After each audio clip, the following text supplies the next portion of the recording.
안녕하세요. 오늘은 2022년 7월 21일 목요일 아침입니다. 저는 네파교회를 섬기는 정선옥이라고 합니다.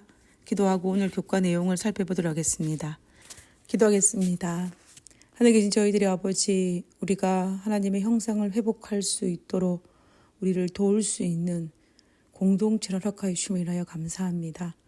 하나님, 흠 많고 점 많은 교회이라 할지라도 하나님께서 교회를 통하여 믿음의 성도들이 연합하고 협력하여서 그리스도의 장성한 분량까지 이르게 하신 하나님의 뜻을 발견할 수 있도록 주여 도와주시옵소서.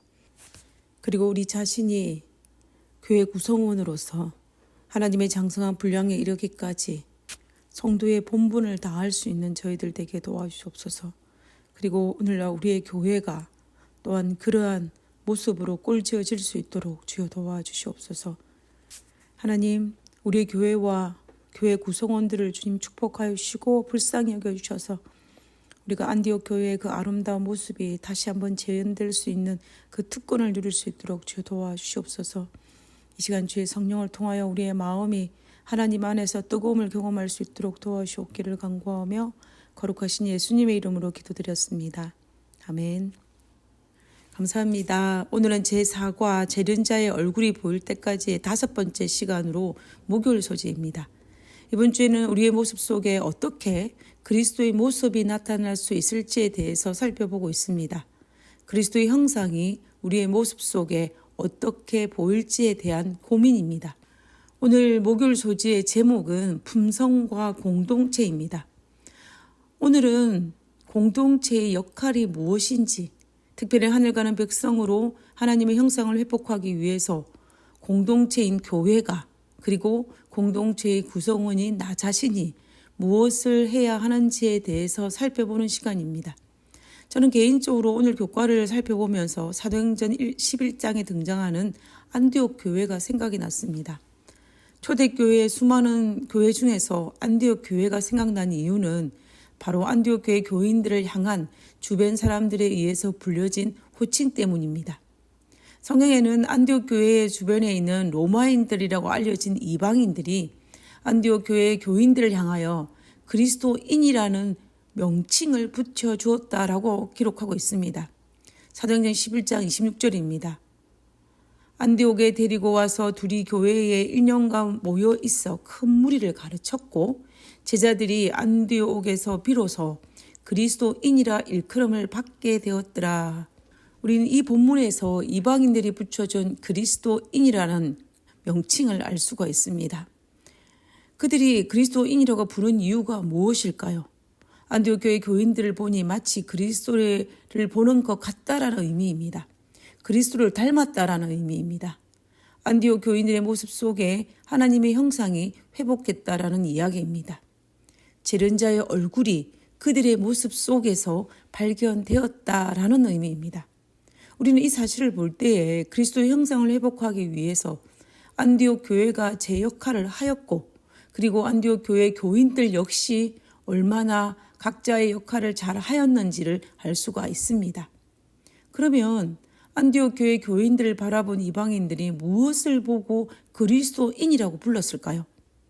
그들이 성경에 대한 해박한 지식이 있어서 성경을 잘 가르치고 말씀을 잘해서 아닐 것입니다. 그들의 모습이 그들의 품성이 그리스도를 닮았다라고 생각했기 때문에 그들을 그리스도인이라는 명칭을 붙여준 것입니다. 그렇다면 안디옥 교회의 특징이 어떠하냐를 살펴보면 교회가 어떤 모습이어야 하는지 그리고 교회 구성원인 각자의 나 자신을 어떻게 해야 하는지를 알 수가 있을 것입니다.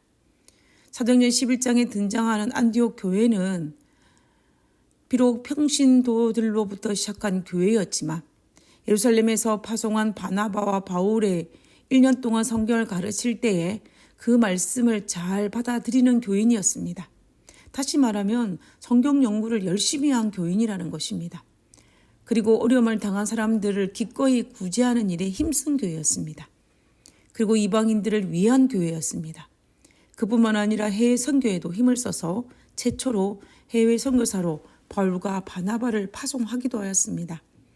이런 안디옥 교회 교인들을 바라본 사람들이 예수 그리스도를 믿는 자답다라는 호칭인 그리스도인이라는 명칭을 붙여준 것입니다.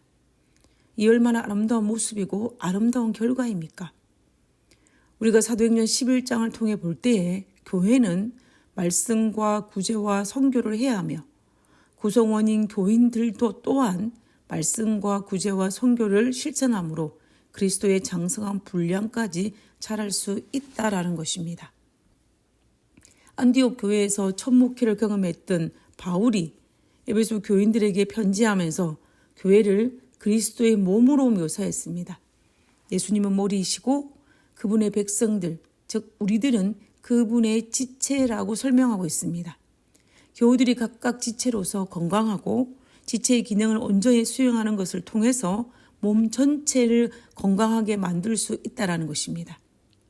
몸의 일부인 한 지체만 건강하다고 해서 몸 전체가 건강할 수는 없습니다. 그러면 그리스도의 온전한 분량에 이르도록 성장할 수 없다는 것입니다. 각 사람도 많은 지체로 이루어져 있습니다. 한 지체만 고장이 나면 병이 들고 병든 몸이 되고 맙니다. 그리스도의 몸인 교회가 건강하기 위해서는 지체된 교인, 개인마다 모두가 다 건강해야만 합니다. 그렇기 위하여 한 뜻, 한 생각, 한 행동이 요구된다라는 것입니다. 만약 지체인 교인들이 각각 자기 마음대로 생각하고 자기 생각대로 행동한다면 그리스도의 몸으로서 교회를 건강하게 만들 수도 없고 그리스도의 장성한 분량에 이르도록 성장할 수가 없습니다. 함께 그리스도의 장성한 분량에 이르도록 협력하고 뜻을 합하고 마음을 합하고 행동을 합해서 예수님의 뜻이 이루어지도록 할 때에 비로소 교인과 교회가 함께 그리스도의 장성한 분량이 충만한 데까지 자랄 수 있습니다. 에베소서 4장 13절에 보면 공동체 안에서 살아가는 삶의 궁극적인 목적이 그리스도의 장성한 분량이 충만한 데까지 자라는 경험을 하는 것이라고 이야기하고 있습니다. 그리스도의 장성한 분량이 충만한 데라는 것은 우리가 지금까지 했던 용어대로 한다면 우리의 모습 속에 그리스도의 형상이 충만한 것을 의미합니다. 우리의 모습 속에 재련자의 얼굴이 보이게 된 것을 의미합니다. 무엇을 통해서 그리스도의 장성한 분량이 충만한 우리의 모습 속에 재련자의 얼굴이 보이느냐 하면은 그 해답을 에베소서 3장 13절 전반부에서 찾을 수가 있습니다. 에베소서 4장 13절 전반부에 보면 우리가 다 하나님의 아들을 믿는 것과 아는 일에 하나가 되어 온전한 사람을 이루어 그리스도의 장성한 분량이 충만한 데까지 이르리니라고 하였습니다. 우리가 다 하나님의 아들을 믿는 것, 믿음입니다. 아는 일에 하나가 되어 온전한 사람을 이룬다는 것은 교인들이 연합하여 온전한 사람을 이룬다라는 것입니다. 결국 교회의 목적은 성도들이 그리스도의 장성한 분량이 충만한 데까지 이르기 위해 도와주는 곳이며 성도들 역시 교회를 통해서 그리스도의 장성한 분량이 충만한 데까지 이르를 수 있다라는 것입니다.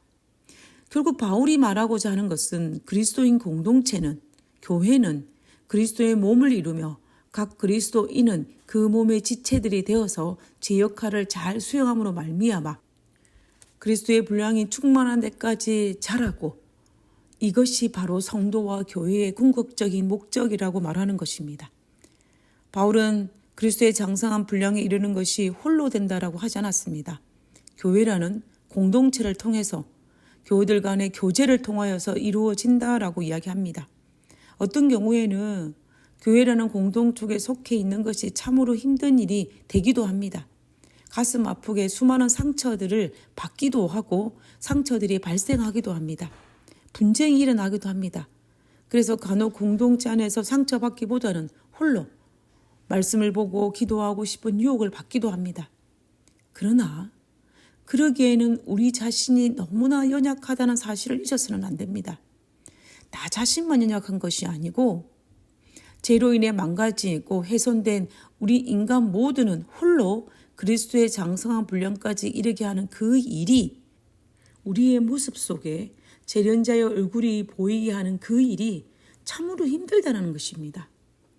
우리는 때로는 상처를 받기도 하고 상처를 주기도 하지만 그리스도의 몸된 교회의 지체로서 자신이 맡은 기능들을 잘 수행할 때에 안디옥 교회의 교인들처럼 우리가 진실로 그리스도인이 될 수 있다라는 것입니다. 그러므로 교회와 교인들 모두는 하나님의 아들을 믿는 것과 아는 일에 하나가 되어 온전한 사람을 이루어 그리스도의 장성한 분량에 충만한 데까지 이르러야 합니다.